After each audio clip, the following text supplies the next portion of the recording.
एक गांव में शानी नाम का लड़का रहता था। वो बहुत ही सुस्त और कामचोर था और उसका काम करने को बिल्कुल दिल नहीं करता था। उसकी बीवी उसको समझाती तो थी, लेकिन वो अपनी बीवी की एक नहीं सुनता था। एक दिन उसके पास घर में खाना लाने के लिए पैसे ही नहीं थे। वो गांव के किसी आदमी के पास जाता और यहाँ वहाँ की बातें करके उनसे पैसे कर्ज ले आता। उसने गांव के काफी लोगों से कर्जा लिया हुआ था। गांव के लोग एक दिन इकट्ठे होकर उसके घर आए और झगड़ा करने लग गए। शानी ये सब देखकर परेशान हो गया। वो परेशानी की हालत में घर से दूर चला जाता है और फिर ऐसे ही खाली हाथ घर वापिस आ जाता है। अरे सुनो जी, ये आप ठीक नहीं कर रहे। पूरे गांव से आपने कर्जा ले रखा है और खुद भी पूरा दिन घर से बाहर निकल जाते हैं। गांव वालों को भला जवाब दे देकर मैं तो थक गई हूँ। कल वो अपने साथ में पुलिस को लेकर आने वाले हैं। घर में ही रुककर अब उनका जवाब देना। उस पूरी रात शानी को नींद ही नहीं आई। कल सुबह मैं गांव वालों को क्या जवाब दूंगा? शानी परेशानी की हालत में दोबारा घर से निकलकर पास वाले गांव में चलते हुए एक कुएं के पास आ जाता है। उसने कुएं में कूदकर जान देने का सोचा। तभी कुएं से एक चुड़ैल बाहर निकली। तुम्हारा दिमाग तो ठीक है क्या? यहाँ क्यों आए हो? फिर शानी ने अपनी दुख भरी कहानी उसको सुनाई।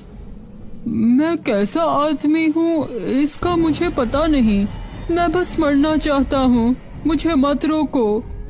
ये बोलकर शानी अपनी जान देने के लिए कुएं के पास जाता है। मैं भी मरना चाहती थी और फिर मैं इस कुएं में कूदी तो अब मैं एक चुड़ैल बन गई हूँ। इसलिए तुम मेरी कहानी सुनकर वापस घर चले जाओ। अगर आज मैं नहीं मरूंगा तो कल कर्जदार आकर मुझे मार डालेंगे। उसकी बात सुनकर चुड़ैल कुएं के अंदर जाती है और कुएं से सोने की लकड़ी लेकर बाहर आती है। तुम ये लकड़ी ले जाओ और अपने कर्ज उतार दो। फिर शानी वो सोने की लकड़ी घर लाता है और अपनी बीवी को सारी बात बताता है।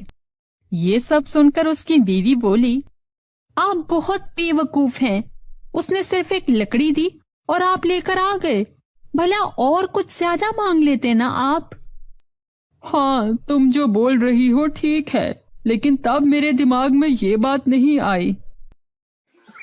फिर उसने सोने की लकड़ी बेचकर अपना कर्ज उतार दिया। अगले 2 दिन शानी बहुत आराम से रहा।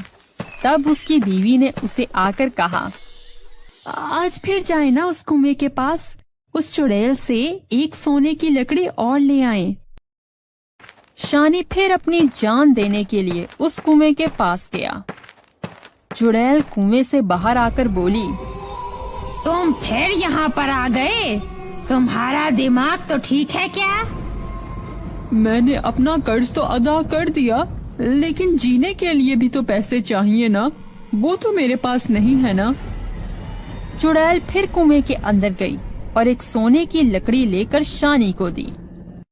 उसे बेचकर शानी थोड़े दिन और खुशी से रहने लगा। फिर कुछ दिन बाद वो फिर से कुएं के पास आया। अरे तुम फिर से क्यों आए हो? मुझे कोई नौकरी मिल ही नहीं रही। मेरे बीवी बच्चे भूखे हैं। तीसरी बार भी चुड़ैल ने उसे सोने की लकड़ी दे दी। इस दफा शानी की बीवी ने उसे बेचकर सोने के जेवर खरीद लिए। इसके बाद उसकी बीवी ने उसे कहा, आप बस एक दफा और उस चुड़ैल के पास जाकर एक और सोने की लकड़ी ले आएं। शानी फिर से उस कुएं के पास गया। तुम फिर से क्यों आए हो? लगता है तुम्हें मुफ्त खाने की आदत पड़ गई है। नहीं नहीं, ऐसी बात नहीं है। मेरा जीना बिल्कुल मुश्किल हो गया है। मुझे कोई नौकरी ही नहीं मिल रही। तो ठीक है, आओ तुम भी इस कुएं के अंदर मेरे साथ रहो। नहीं नहीं, अब मुझे छोड़ दो। मुझे कुछ नहीं चाहिए, मुझे माफ कर दो।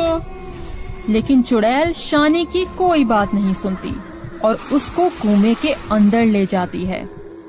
और ऐसे ही रात हो जाती है और उसकी बीवी उसका इंतजार करती रहती है, लेकिन